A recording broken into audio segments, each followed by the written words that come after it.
Elon Musk sold his first company at 27 and pocketed $22 million.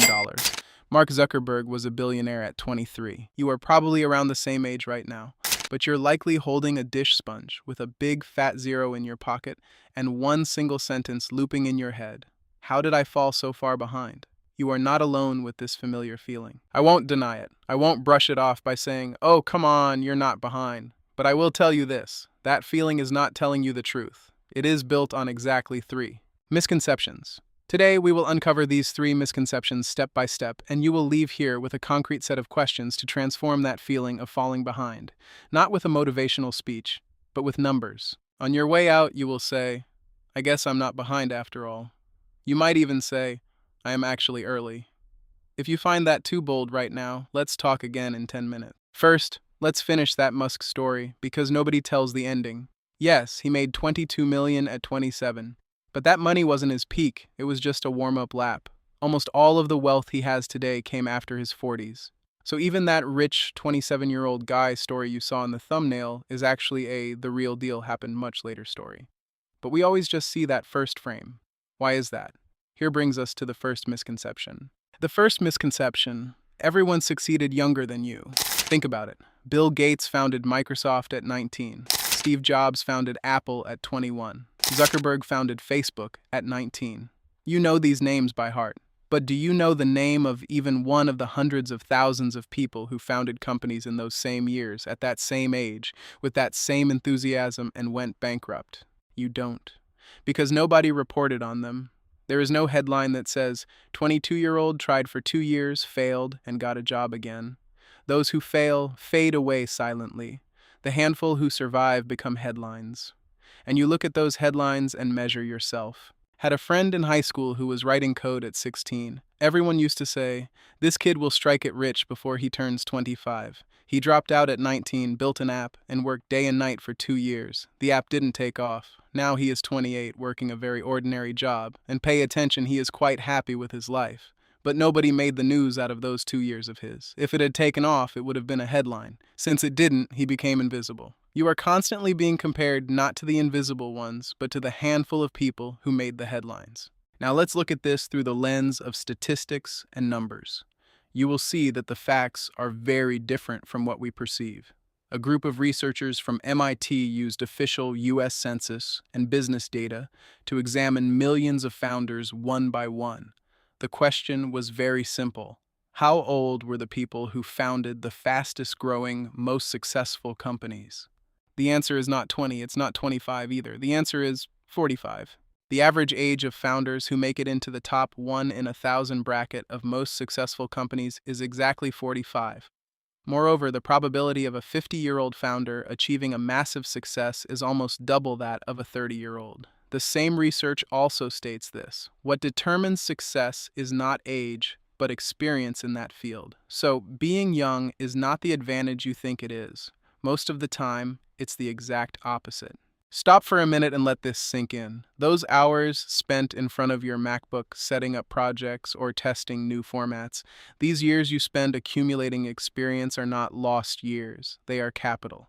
That "it's too late" clock in your head is actually pointing to a time before the alarm is even supposed to go off. You are panicking before the alarm even rings. The next time you read a headline, remember this. Right underneath it, there are thousands of people whose names are never mentioned. People who tried the same thing often worked much harder, but their timing or luck was off. They weren't less talented than you. They just didn't carry news value. So you are comparing yourself not with the entire massive iceberg, but only with the tiny tip that remains above the water.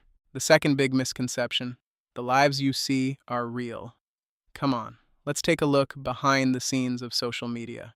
You open Instagram. Your old classmate bought a house, another got promoted, a third is on a world tour, sipping coffee by the sea. You scrolled for 30 seconds and saw the 3 brightest moments of 3 people's lives, back to back. But you didn't see this. The late nights that friend who bought the house worked every single evening for 3 years. The one who got promoted getting rejected twice before that and staring at the ceiling until morning. The one on the world tour living as cheaply as possible for years just to scrape together that money. All of it was cut out. In that 30-second video, there are no silent years. There is only the moment of arrival. But you watch your own life without any cuts, uncensored. experiencing every boring Tuesday, every week you're stuck, every night you say, "What am I doing with my life?" one by one.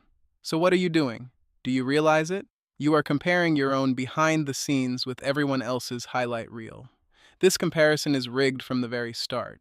You losing isn't just possible, it's structurally guaranteed. There was someone I used to follow. Constant travel, constantly new projects. His life was literally a commercial. We met at an event. Within the first 10 minutes, he told me about his credit card debt, how he hadn't slept properly for months, and how most of those travels were actually brand deals. Same person, same week. The life I saw on the screen and the person standing in front of me had nothing to do with each other. That day I realized this.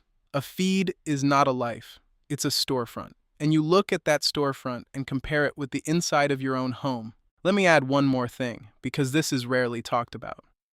For 100,000 years, humans lived in groups of about 150 people on average. Everyone you compared yourself to was in your village. They could be counted on one hand. They were familiar. What happened now? The device in your pocket put you in the same room with 8 billion people. And it doesn't even show you a random 8 billion people. It shows you the top, the most extreme, the most glamorous 0.01%. Because that is what gets clicks, what creates envy. So every morning you open your eyes in the same ring with a few thousand of the most successful people in the world and then turn to yourself and ask, why am I not like them? Your brain was not designed for this. This is not your flaw. If these kinds of insights and understanding the mechanisms in your mind interest you, this channel is exactly for you. If you want to develop this perspective to make concrete differences in your life, you might consider subscribing. Because the sole purpose of this channel is this: to see not the feeling itself, but the mechanism beneath it. Anyway, let's continue, because the third misconception is the most insidious. And we arrive at the third, most insidious misconception. There is a timeline you have to follow. Have you ever wondered who wrote this timeline? The sentence, "I am behind," silently assumes something, that there is a timeline, that there is a written official schedule somewhere, and you have fallen behind it. But wait a second, who exactly wrote that timeline? Graduate at 22, settle into your career by 25, a serious relationship at 27, house, marriage, kids at 30. Who gave you these items? When? And with what authority? The answer: absolutely no one. This timeline didn't fall from the sky. It is completely a cultural fabrication, what researchers call the social clock.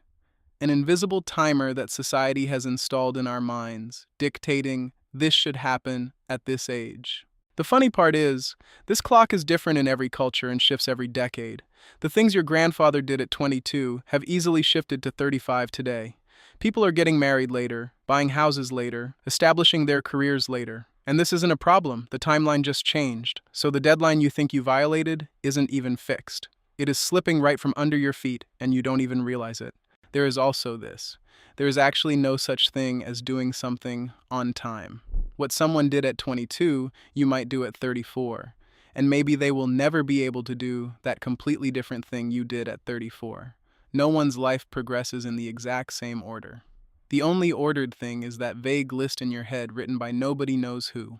When I was 24, I set my mind to it. I have to have my first company founded by 26, otherwise I'll be late. Where did I get that 26? I have absolutely no idea. I probably read it somewhere. 26 arrived, I hadn't founded it, and for 3 weeks, I felt like a total failure. Then I realized I made that date up. There was nothing chasing me. I was running away from a ghost in my own head. And that's the worst part.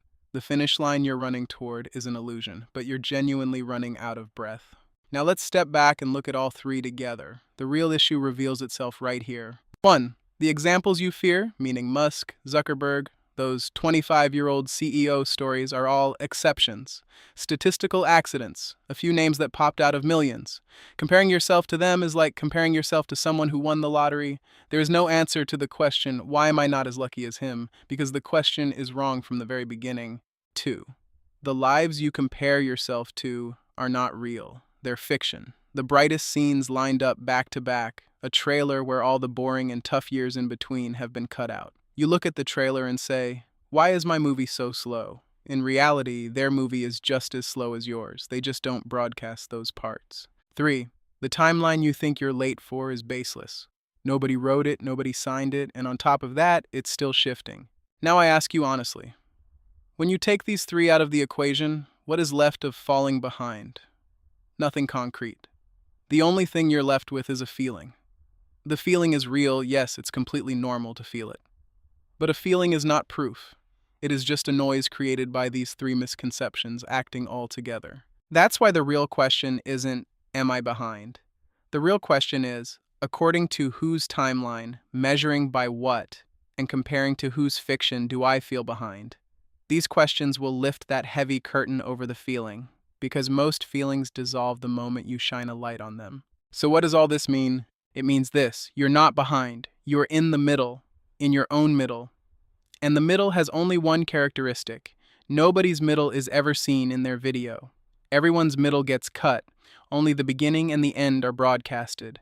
Because you are living your own middle, uncut, with every single detail, you think, is it only like this for me?